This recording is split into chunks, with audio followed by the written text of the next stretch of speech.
ஆண்டவர் இயேசு கிறிஸ்துவுக்குள் எனக்கு அருமையானவர்களே, நம் ஆண்டவர் இயேசு கிறிஸ்து நாமத்தினால் உங்கள் அனைவரையும் வாழ்த்தி வரவேற்கிறேன். பிரியமானவர்களே, பொது காலத்தினுடைய 15வது வாரத்தில் வருகின்ற புதன்கிழமை நாம் இருக்கிறோம். இன்றைய வாசக சிந்தனையாக நமக்கு கொடுக்கப்பட்டிருப்பது முதல் வாசகமாக விடுதலை பயண நூலிலிருந்தும், நற்செய்தி வாசகமாக மத்தேயு நற்செய்தியிலிருந்தும் நமக்கு செய்தி கொடுக்கப்பட்டிருக்கிறது. இதிலே ஆண்டவர் மோசேவை முட்புதர் வழியாக சந்திக்கிறார்.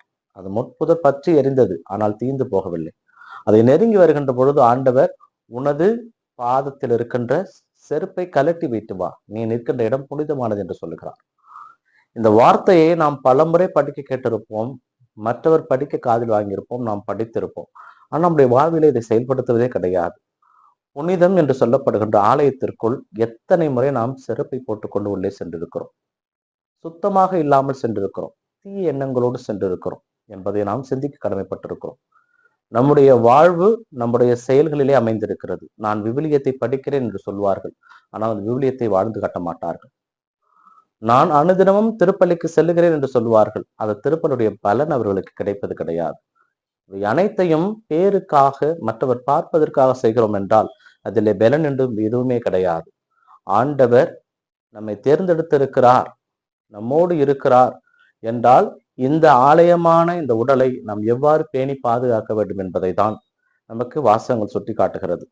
ஒரு மலை இறைவன் வாழுகின்ற இடம், அதையே ஆண்டவர் புனிதம் என்று சொல்லுகிறார் என்றால், இந்த உடலே இறைவன் வாழுகின்ற ஆலயம் என்றால், இந்த புனிதமான இந்த உடலை நாம் எப்படி பேணி பாதுகாக்கிறோம், இந்த உடலை ஆண்டவரோடு இணைய ஆலயத்துக்கு கொண்டு போகிறோமா, ஆண்டவரை சந்திக்கிறோமா, அனுதின குடும்ப ஜெபம் செய்கிறோமா, ஜெபமாலை செய்கிறோமா என்பதை யோசிக்க கடமைப்பட்டிருக்கிறோம்.